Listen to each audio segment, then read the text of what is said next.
Hi friends, హైదరాబాద్కి సమీపంలో 45 కిలోమీటర్ల దూరంలో వెలిసిన మరో వెంకటేశ్వర క్షేత్రం చేవెళ్ళ సుమారు 400 సంవత్సరాల చరిత్ర గల దేవాలయం. తూర్పున వంగి సర్పాకారంగా శేషాచల పర్వతాన్ని పోలి ఉత్తర దక్షిణాల వైపు వ్యాపించి విశాలంగా మనోహరంగా బెల్లం రంగు కలిగిన పవిత్ర క్షేత్రం చేవెళ్ళ వెంకటేశ్వర స్వామి గుట్ట. కొలిచిన వారికి కొంగు బంగారమై స్వామి భక్తులకు వరాలను అందిస్తున్నాడు.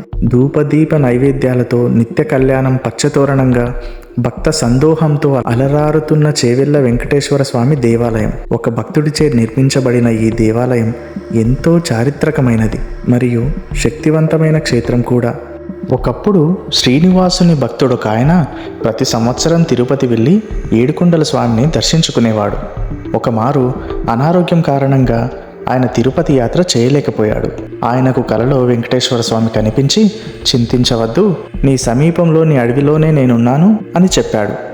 కలలో కనిపిస్తున్న స్థలానికి వెళ్ళి ఆ భక్తుడు అక్కడ పుట్టను తవ్వుతుండగా పలుగుకు రాతి విగ్రహం తలిగి రక్తస్రావం కారణం ప్రారంభమైంది.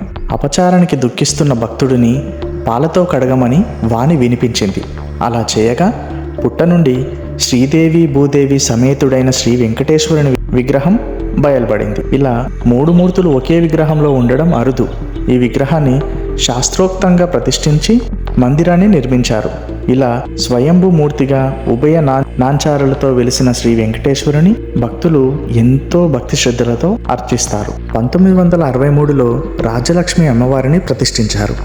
అమ్మవారు 3 చేతులలో పద్మాలు ధరించి 4వ చెయ్యి భక్తులను శరణాగతులను కమ్మని చూపుతూ ఉంటుంది. ఇక్కడ స్వామివారికి భక్తుల నుంచి ఎటువంటి ధన రూపంలో ఉన్న కానుకలు ఇవ్వరు. ఇక్కడికి వచ్చే భక్తులను శ్రద్ధగా 11 ప్రదక్షిణలు చేసి కోరికను కోరుకుంటారు. కోరిన కోరిక తీరిన తర్వాత వచ్చి 108 ప్రదక్షిణలు చేసి స్వామివారిని దర్శించుకుంటారు. కోరిన కోరికలను నెరవేర్చే స్వామివారిని దర్శించుకోవడం పూర్వజన్మ సుకృతమే.